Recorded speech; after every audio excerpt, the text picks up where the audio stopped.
Les représentants des institutions de la République étaient ce matin au palais de la Présidence pour ce deuxième jour de la cérémonie de présentation de vœux de Nouvel An au chef de l'État. Des vœux auxquels le président de la République a répondu en réitérant son souhait de voir toutes ces institutions travailler en parfaite symbiose et harmonie.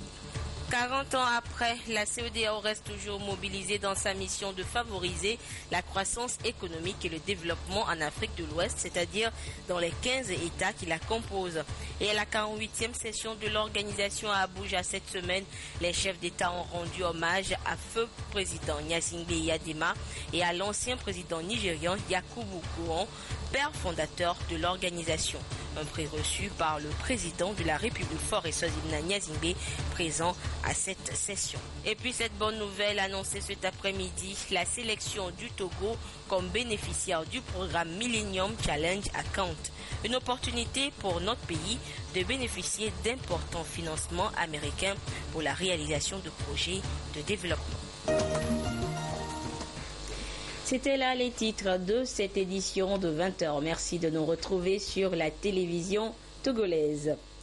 La deuxième partie de la cérémonie de présentation de vœux de Nouvel An 2016 au chef de l'État s'est déroulée donc ce vendredi au palais de la Présidence de la République. Et pour ce deuxième jour, ce sont les institutions de la République qui ont respecté la tradition. Mais le chef de l'État s'est entretenu tout d'abord avec les présidents de ces institutions. Le compte rendu avec Aimé Abale.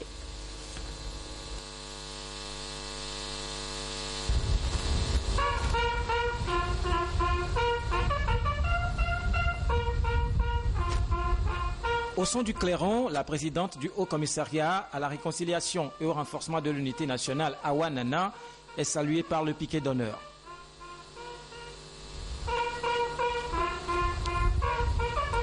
Elle est ensuite accueillie par le chef de l'État pour l'échange des vœux de fin d'année. Le HCRUN est chargé de proposer des modalités de dédommagement pour les victimes des crises que le Togo a connues, conformément aux recommandations de la Commission Vérité, Justice et Réconciliation. Puis c'est le tour du président de la Commission nationale des droits de l'homme. Aliou Cissé est à la tête d'un organe indépendant qui n'est soumis qu'à la Constitution et à la loi. Aucune autre institution ne s'immisce dans l'exercice de ses fonctions, mais les autres organes de l'État lui accordent l'assistance nécessaire pour préserver son indépendance, sa dignité et son efficacité. Et comme son nom l'indique, la CNDH veille à la défense et à la protection des droits humains au Togo. Edo Kofi Jean est le président de la Cour des comptes. Cette juridiction assure la vérification des comptes et la gestion des établissements et entreprises publiques. Elle assiste le Parlement et le gouvernement dans le contrôle de l'exécution des lois des finances. La Cour des comptes dresse un rapport annuel qu'elle adresse au président de la République, au gouvernement et à l'Assemblée nationale et fait état s'il y a lieu des infractions commises et des responsabilités encourues. Cette année, la haute autorité de l'audiovisuel et de la communication a été un acteur clé dans l'organisation des élections. Elle est dirigée par Biosé Kokutozou et a pour mission de garantir, d'assurer la liberté, la protection de la presse et des autres moyens de communication de masse. Elle veille au respect de la déontologie en matière d'information et de communication. La plus haute juridiction de l'État en matière judiciaire et administrative, c'est la Cour suprême. Le président de cette cour, Akakovi Gamato, est nécessairement un magistrat professionnel nommé par décret présidentiel sur proposition du Conseil supérieur de la magistrature. Une loi organique détermine les conditions d'organisation et de fonctionnement de la Cour suprême, qui est donc composée de 2 chambres, l'une judiciaire et l'autre administrative. La Cour constitutionnelle du Togo est composée de 9 membres dirigés par Aboudou Assouma. C'est la plus haute juridiction de l'État en matière constitutionnelle, puisqu'elle juge de la constitutionnalité des lois, garantit les droits fondamentaux de la personne humaine et des libertés publiques. C'est l'organe régulateur du fonctionnement des institutions et de l'activité des pouvoirs publics. C'est aussi cette Cour qui juge de la régularité des élections. Le pouvoir législatif au Togo est incarné par l'Assemblée nationale, composée de 91 députés avec un président à leur tête, Dama Dramani. Les députés votent les lois de la République. Ils sont protégés par une immunité parlementaire. L'Assemblée nationale se réunit de plein droit en 2 sessions ordinaires par an. Les députés exercent un droit de contrôle sur l'action du gouvernement que conduit Komi Selom Klassou. Sous l'autorité du président de la République, le gouvernement détermine et conduit la politique de la nation et dirige l'administration civile et militaire. Le Premier ministre coordonne l'action gouvernementale, préside les comités de défense, supplée le cas échéant le président de la République dans certaines conditions particulières prévues par les articles 66 et 72 de la Constitution. Les présidents des institutions forment une famille de hauts fonctionnaires qui, à chaque fin d'année, passent donc en revue sous l'égide du président de la République l'état de leur collaboration en vue de prendre des engagements nouveaux qui renforcent aussi bien ce partenariat que le rayonnement de leurs organes respectifs pour le bien de la nation tout entière. Et je vous propose à présent de suivre le contenu des vœux des présidents des institutions de la République. Un communiqué présenté par le ministre en charge de ces institutions de la République, le garde des Sceaux, Pius Aguiton. Communiqué sanctionnant l'audience accordée par le chef de l'État au président des institutions de la République dans le cadre des vœux de fin d'année. Dans le cadre de la cérémonie officielle de présentation des vœux de fin d'année, Son Excellence, M. Faure Esozima Gnassingbé, président de la République, a reçu ce vendredi 18 décembre 2015 au nouveau palais de la présidence les présidents des institutions de la République ci-après. La primature, l'Assemblée nationale, la Cour constitutionnelle, la Cour des comptes, la Cour suprême, la haute autorité de l'audiovisuel et de la communication, la Commission nationale des droits de l'homme, le médiateur de la République et le Haut Commissariat à la réconciliation et au renforcement de l'unité nationale. À cette occasion, les présidents des institutions de la République ont, avant toute chose, tenu à rendre grâce à Dieu pour sa miséricorde, sa bonté et tous ses bienfaits envers la nation togolaise tout le long de l'année 2015 et pour la protection et la santé qu'il a accordée au chef de l'État dans la conduite quotidienne et sage des affaires de la nation. Ils ont formulé à l'endroit propre du président de la République, de sa famille et des membres du gouvernement leurs vœux les meilleurs de bonheur, de santé et de paix pour la nouvelle année 2016 et demander que la bonté divine procure au chef de l'État la force et la sagesse de réaliser sa grande vision pour un Togo prospère dans tous les domaines. Remerciant le chef de l'État pour l'accompagnement que le gouvernement ne cesse d'apporter aux institutions de la République en vue de l'accomplissement de leur mission, les chefs des institutions de la République ont réitéré leur détermination au nom de leurs institutions respectives à œuvrer aux côtés de l'exécutif dans un esprit constructif pour la promotion de la justice et de la paix dans notre pays en vue du renforcement de la concorde nationale, de la consolidation de la démocratie et de l'état de droit. Ils ont ce faisant salué le climat de paix qui a caractérisé les dernières élections présidentielles et exhorté le président de la République à poursuivre ses efforts en vue du renforcement de la cohésion nationale. Les présidents des institutions ont par ailleurs apprécié à sa juste valeur le sens de responsabilité du chef de l'État à travers les mesures et l'ensemble des dispositions qu'il a prises pour l'apaisement des tensions suscitées par les récents événements de Mango. les chefs des institutions de la République ont enfin salué le démarrage prochain du projet de construction du siège de l'Assemblée nationale et formulé le vœu de voir toutes les autres institutions jouir bientôt du même atout. Répondant aux vœux des présidents des institutions de la République, le chef de l'État a à son tour formulé à leur endroit, ainsi qu'à celui des membres et personnels des organes qu'il dirige, ses souhaits pour une année de paix, de santé et de prospérité. Le président de la République, rappelant le rôle primordial des institutions dans l'édification de l'état de droit et dans l'enracinement de la démocratie, a exhorté les divers responsables des dites institutions à redoubler d'ardeur et de courage pour la consolidation des acquis et la poursuite des avancées déjà enregistrées sur le plan institutionnel. Il a insisté sur la nécessité pour les institutions de la République de travailler en parfaite symbiose et harmonie dans la recherche permanente de la complémentarité pour un Togo uni, solidaire et prospère. Fait à Lomé le 18 décembre 2015. Et juste après, les membres de ces institutions ont eux aussi renouvelé leurs vœux les meilleurs au chef de l'État. Et ce sont les membres du gouvernement qui ont succédé aux responsables de ces institutions. Regardez.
Et à leur suite, les honorables députés à l'Assemblée nationale, les élus du peuple reconnaissables à leur écharpe, ont eux aussi respecté la tradition de présentation de vœux de Nouvel An au chef de l'État.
Le personnel des autres institutions ont été également présents.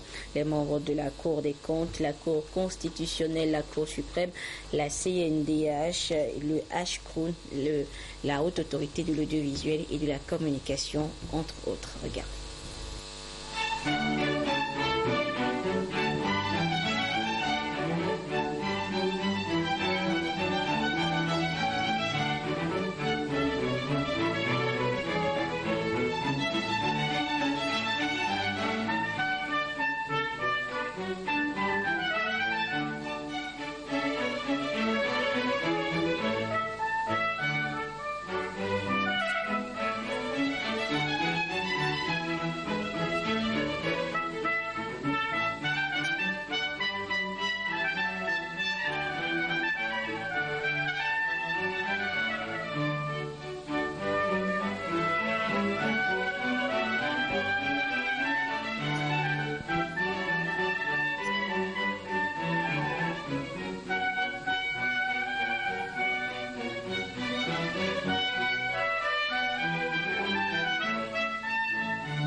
Et juste après les échanges de vœux et les poignées de main, le président de la République a convié les présidents des institutions et leurs membres à un déjeuner à la place des fêtes de la présidence de la République.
Voilà donc ce qu'on pouvait retenir de cette cérémonie de présentation de vœux de nouvel an chef de l'État par les institutions de la République. Je vous le disais en titre également, depuis mercredi, le chef de l'État a pris part à la 48e session ordinaire de la CEDEAO tenue à Abuja, au Nigeria. Une session qui marquait également le 40e anniversaire de l'organisation, occasion pour les dirigeants actuels de rendre hommage à leurs aînés, père fondateur de la CEDEAO. Hommage traduit par la remise de prix au président Gnassingbé Eyadema à titre posthume et à l'ancien président nigérian Yakubu Gowon. Au temps fort de la réunion, la remise de timbres commémoratifs et d'une carte biométrique de la communauté aux différents chefs d'État présents. Le compte rendu du séjour du président de la République à Abuja avec Patrice Boka. À l'agenda de la 48e session ordinaire de la conférence des chefs d'État et de gouvernement à Abuja, la célébration du 40e anniversaire de la CEDEAO. Une manifestation riche en événements. Du haut de la tribune, le président Macky Sall, président en exercice de la CEDEAO, a remis la plaque symbolique de reconnaissance au père fondateur de la CEDEAO. Sont cités nommément Feu Gnassingbé Eyadema du Togo et le général Yakubu Gowon du Nigeria. C'est le président Faure Gnassingbé qui l'a reçu au nom du Togo. Autre temps fort ayant marqué ce 40e anniversaire, la remise au chef d'État de la carte d'identité biométrique qui remplace désormais la carte de séjour dans les États membres. Ensuite, ce fut le tour des passeports de la CEDEAO, également remis à tous les chefs d'État. Enfin, le dévoilement et le lancement du timbre commun du 40e anniversaire par le président de la commission de la CEDEAO. Pour ses efforts en faveur de l'intégration sous-régionale, le Togolais Kofi Djigbondé Servin Djondo s'est vu décerner cette plaque de reconnaissance. À Lomé, à la primature, en début de soirée, ce vendredi, le Premier ministre a conféré avec le représentant résident de la Banque africaine de développement BAD. Il est accompagné du ministre en charge de l'agriculture, le colonel Urokura Gadazi, pour présenter au chef du gouvernement les grandes conclusions de la mission de préparation du mécanisme d'élaboration de projets qui a séjourné dans notre pays du 14 décembre jusqu'à ce jour. La mission a surtout relevé l'engagement des autorités togolaises à transformer notre agriculture. Nous écoutons donc Serge-Marie Nguessan à la fin de l'entretien au micro de Clarisse Atikle.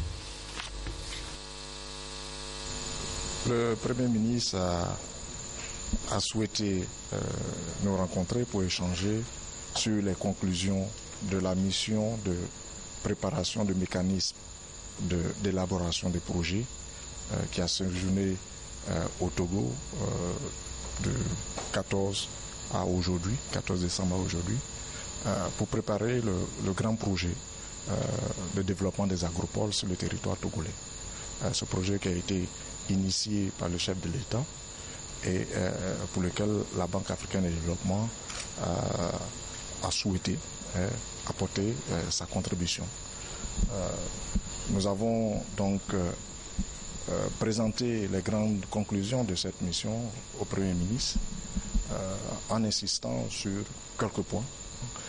Le premier point, c'est vraiment la satisfaction de la Banque africaine de développement de voir l'engagement des hautes autorités de ce pays pour transformer l'agriculture togolaise en une agriculture d'affaires, une agriculture qui permette de non seulement résorber ce problème de chômage des jeunes, mais de booster toute l'économie togolaise.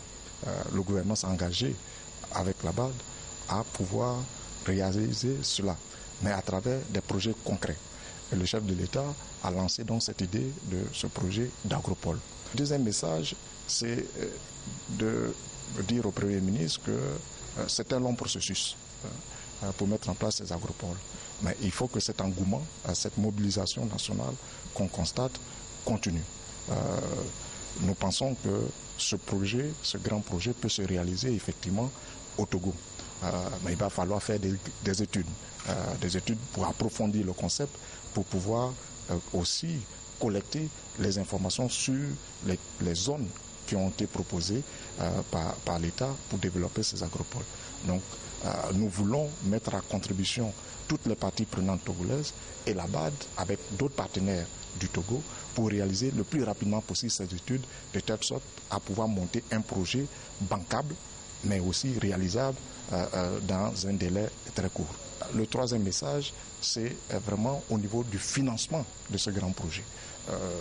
Un agropole, en termes de coûts, varie entre au minimum 25 milliards de francs CFA par agropole pour faire les premiers grands investissements. Nous avons donc insisté auprès du Premier ministre pour dire que le concept d'agropole est un concept qui implique un partenariat public-privé. C'est l'État qui met en place l'environnement propice pour attirer le privé à investir dans ces zones agricoles. Donc il va falloir que le privé national togolais et aussi international s'intéresse à ce que fera l'État pour arranger un peu, pour mettre en place le cadre qu'il faut. Donc la BAD a aussi la même approche. Notre appui au niveau de ce projet serait un appui public-privé. Notre bras public va venir avec une contribution, mais on souhaiterait que notre bras privé, qui a peut-être plus de moyens que notre bras public, vienne en soutien aux promoteurs togolais qui vont investir dans ces agropoles. L'autre actualité ce vendredi, c'est la confirmation de cette rumeur. Le Togo est officiellement sur la liste des bénéficiaires du programme Millennium Challenge Account.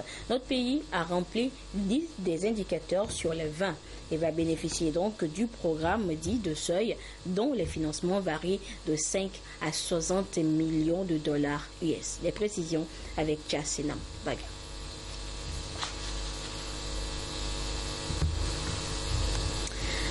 Quelques soucis techniques. Je disais donc que l'information qui n'était qu'une rumeur vient d'être confirmée. Le Togo est officiellement sur la liste des bénéficiaires du programme Millennium Challenge Account et notre pays donc a pu remplir 10 des 20 indicateurs et pourra donc bénéficier de financements allant de 5 à 60 milliards de dollars US. Le compte rendu de la conférence de presse annonçant cette nouvelle avec Chassinam Baga. Le Togo, désormais éligible au Millennium Challenge Account des États-Unis. C'est un pari gagné par les plus hautes autorités togolaises qui ont entrepris depuis 2006 un vaste programme de réformes tous azimuts pour améliorer le bien-être des Togolais, consolider l'état de droit, la démocratie et requinquer l'image du pays sur le plan international.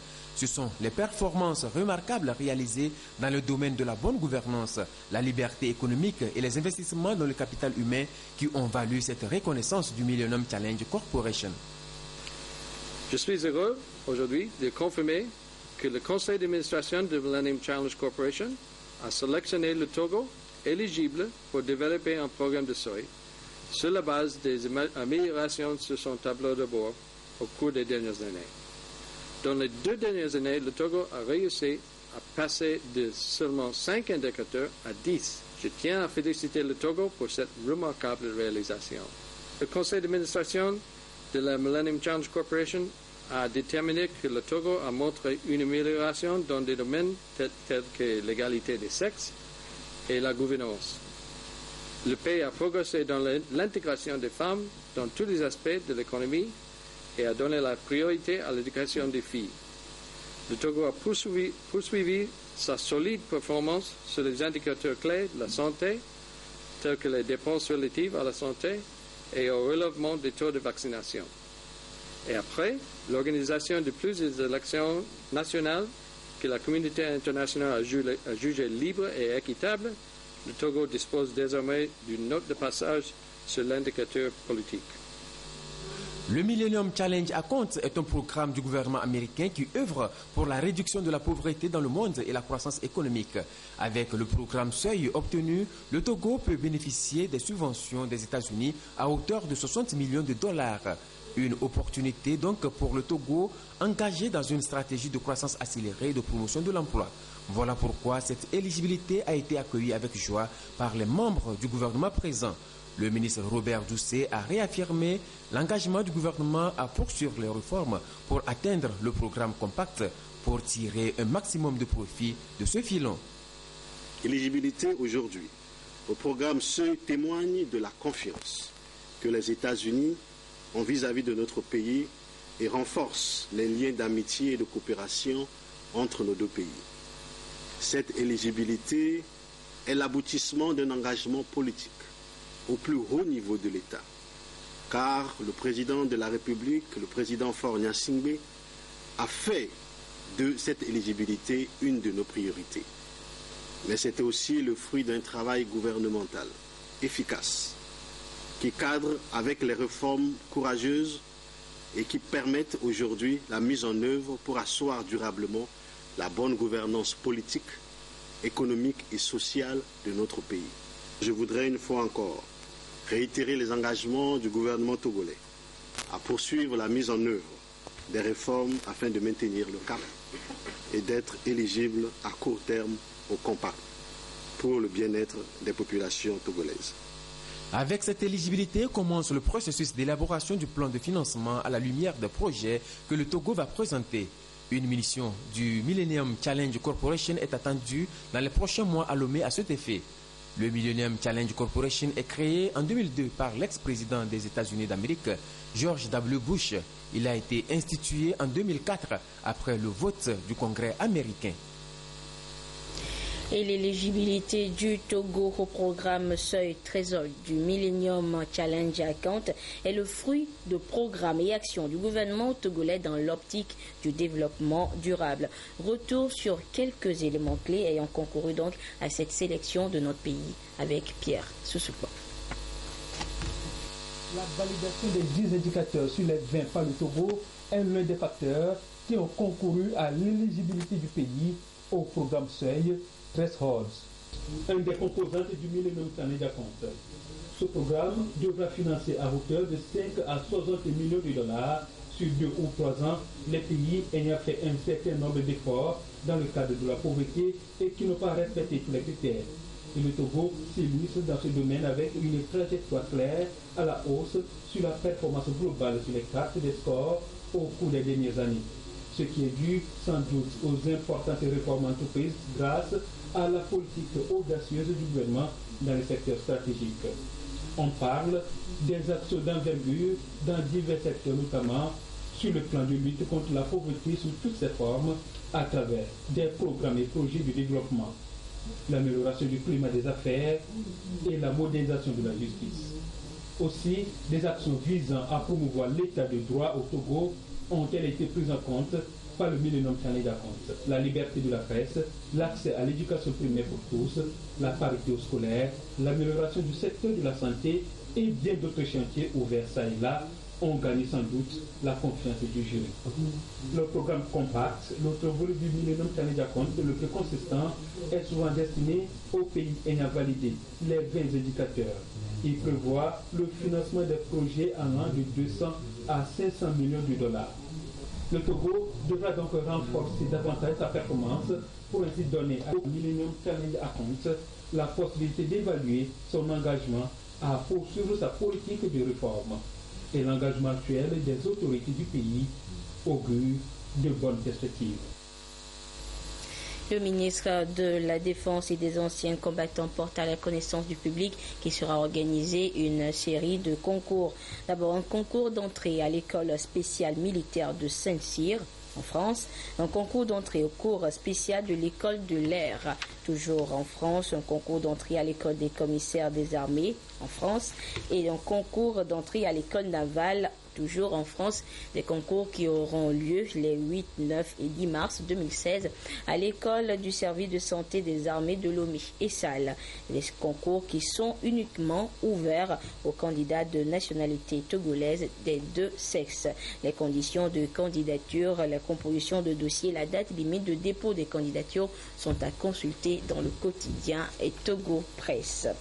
Et c'est sur ce communiqué que se referme cette édition quelque peu longue, actualité oblige. Merci à vous qui l'avez suivi un peu partout grâce à la télévision togolaise. Au revoir.